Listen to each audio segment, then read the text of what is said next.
Finally, it's happening. We're getting some long-awaited answers to the mystery surrounding Gojo's past, him and Geto's relationship, and just what happened in the years prior to the main Jujutsu Kaisen storyline. And if that itself wasn't enough, it looks like we'll finally get some insight into Megumi's mysterious, and to this point, unnamed father, as well as an in-depth look at how Tengen's immortality technique works. Episode 1 of Season 2 is a perfect setup episode, one that had a lot going on if you were paying attention. But before we go any further, I need you to hit the subscribe button. If you love Jujutsu Kaisen, anime breakdowns, recommendations, and more, then this channel is the place for you. I upload multiple videos every single week. Now, with all that being said, let's talk about it. I'll come out and say it. Hidden Inventory was the perfect name for this debut episode.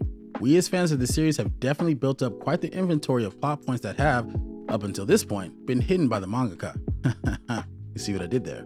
Episode 1 of Season 2 hits us with a lot of little details and scenarios right out of the gate that serve to both get our curiosity up and increase the tension. From Geto's opening monologue to Utahim's appearance, questions were running through my mind. Is Geto already disillusioned and on his way to becoming the menace that we come to know? Are we going to see what happened to Utahim's face during this arc? Starting the episode with an investigation of a literal haunted house was a fantastic use of a tried and true trope that does an excellent job of setting the tone.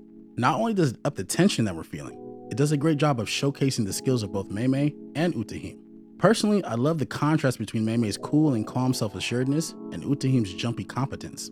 Confidence and competence are keys to fire characters for me, and these two exude both.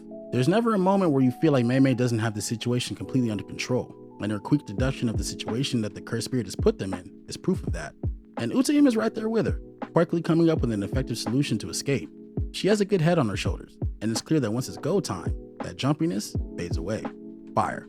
As we move past that situation and are finally introduced to Gojo and Geto, we're blessed with an extended look at the dynamic between them. They're homies, man. And while they love to shoot back and forth at each other, it's clear they're best friends. Jujutsu Kaisen 0 alluded to and showed aspects of this, but now we're finally seeing them on their day-to-day with Shoko, who herself is super cool. All of that only serves to up the curiosity even further. You can't help but wonder, what happened to these three, man? There are aspects of a Teen 7 dynamic here that's clear as day, and you can't help but feel like we're on a Jiraiya, Tsunade, and Orochimaru path. Seeing these characters at this point in time reveals a lot about them and gets you asking questions. Geto, it seems like Gojo, has always been that cool, uber-strong character, delivering smooth one-liners in the face of danger or in casual conversation. However, Geto at this time was idealistic and believed that it was the duty of the strong to protect the weak, and that Jujutsu sorcery, and sorcerers by extension, were created to serve non-Jujutsu sorcerers. So what changed? And Gojo, while maintaining the laid-back nature, quirky humor, and tremendous sense of power we've come to know him for, is a lot more arrogant in his worldview at this point in time. We're strong. We're the strongest. He says those words in some way, shape, or form multiple times, and that's not what you get from him later on when we meet him. Once again, you're left wondering, what happened to humble him? And the revelations and questions don't stop there. We're finally provided with insights into Tengen's immortality technique, and learn that he's been an integral part of the Jujutsu Sorcerer faction for literally hundreds of years.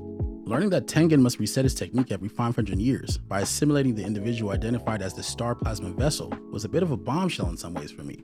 Not the fact of how the technique functions, but how blasé everyone is when it comes to the fact that they need to snatch this random chick to essentially be killed. It's necessary, I get that, but no one seems to bat an eye at all. And I can't help but feel that this is going to end up being a deep point of contention that comes to a head later. Lastly, we finally get a look at Megumi's father. While he's only been mentioned in passing up to this point, you can tell he's a force of his own. I'm really eager to see what role he's going to play in all of this, and how he looks when it's time to get busy. Look, Jujutsu Kaisen Season 2 is off to a fire start, and these first 5 episodes breaking down Gojo's past, and the entire season as a whole, are looking to be some peak anime goodness. And I'm definitely with all of that. What did you all think of the first episode? Let me know in the comments below. I'll catch you on the next one.